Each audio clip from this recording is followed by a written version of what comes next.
Welcome back. We are going to read Chapter 4 for Holes by Louis Sacker. We left off with Stanley just arriving to Camp Green Lake. So, without any further ado, here is Chapter 4. Chapter 4. Stanley felt somewhat dazed as the guard unlocked his handcuffs and led him off the bus. He'd been on the bus for over 8 hours.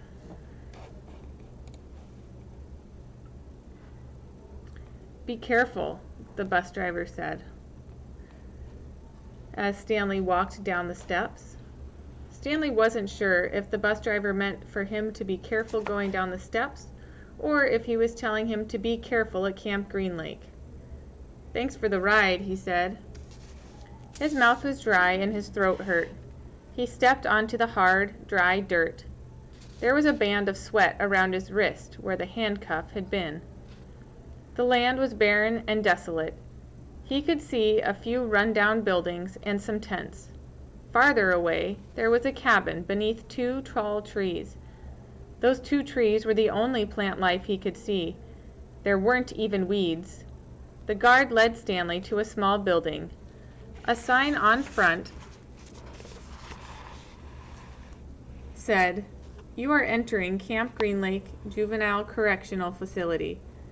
Next to it was another sign which declared that it was a violation of the Texas Penal Code to bring guns, explosives, weapons, drugs, or alcohol onto the premise. As Stanley read the signs, he couldn't help but think, well, duh. The guard led Stanley into the building, where he felt the welcome relief of air conditioning. A man was sitting with his feet up on a desk. He turned his head when Stanley and the guard entered, but otherwise didn't move. Even though he was inside, he wore sunglasses and a cowboy hat. He also had a can of soda, and the sight of it made Stanley even more aware of his own thirst. He waited while the bus guard gave the man some papers to sign. "That's a lot of sunflower seeds," the bus guard said. Stanley noticed a burlap sack filled with sunflower seeds on the floor next to the desk. "I quit smoking last month," said the man in the cowboy hat. He had a tattoo of a rattlesnake on his arm, and as he signed his name, the rattlesnake seemed to wiggle. "I used to smoke a pack a day. Now I eat a sack of these every week." The guard laughed. There must have been a small refrigerator behind his desk, because the man in the cowboy hat produced 2 more cans of soda. For a second, Stanley hoped that one might be for him, but the man gave one to the guard and said the other was for the driver. "9 hours here and 9 hours back," the guard grumbled. "What a day." Stanley thought about the long, miserable bus ride and felt a little sorry for the guard and the bus driver. The man in the cowboy hat spit sunflower seed shells into a wastepaper basket. Then he walked around the desk to Stanley. "My name is Mr. Sir," he said. "Whenever you speak to me, you must call me by my name. Is that clear?" Stanley hesitated. Yes, Mr. Sir," he said, though he couldn't imagine that was really the man's name. "You're not in the Girl Scouts anymore," Mr. Sir said. Stanley had to remove his clothes in front of Mr. Sir, who made sure he wasn't hiding anything. He was then given 2 sets of clothes and a towel. Each set consisted of a long-sleeve orange jumpsuit, an orange t-shirt, and yellow socks. Stanley wasn't sure if the socks had been yellow originally. He was also given white sneakers, an orange cap, and a canteen made of heavy plastic, which unfortunately was empty. The cap had a piece of cloth sewn on the back of it for neck protection. Stanley got dressed. The clothes smelled like soap. Mr. Sir told him that he should wear 1 set to work and 1 set for relaxation. Laundry was done every 3 days. On that day, his work clothes would be washed. Then the other set would become his work clothes, and he would get clean clothes to wear while resting. You are to dig 1 hole each day, including Saturdays and Sundays. Each hole must be 5 feet deep and 5 feet across in every direction. Your shovel is your measuring stick.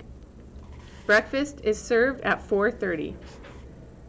Stanley must have looked surprised, because Mr. Sir went on to explain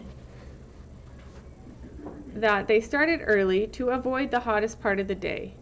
No one is going to babysit you, he added. The longer it takes you to dig, the longer you'll be out in the sun.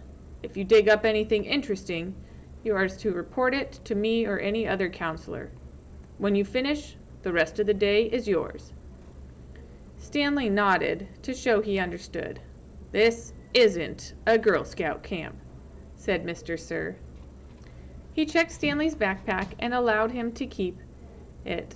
Then he led Stanley outside into the blazing heat. Take a good look around you, Mr. Sir said, and what do you see?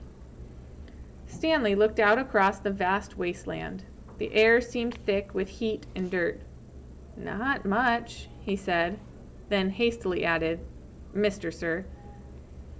Mr. Sir laughed. You see any guard towers? No. How about an electric fence? No, Mr. Sir. There's no fence at all, is there?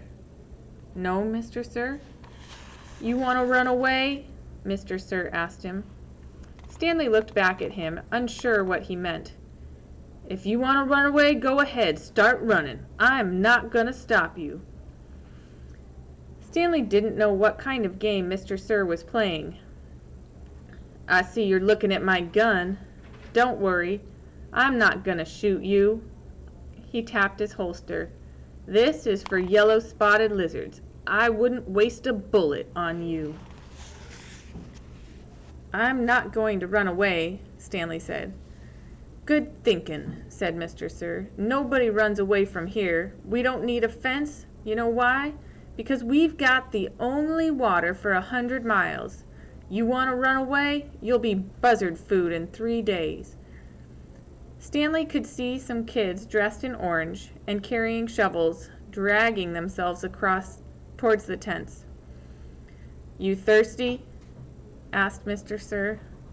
Yes, Mr. Sir, Stanley said gratefully. Well, you better get used to it. You're going to be thirsty for the next 18 months.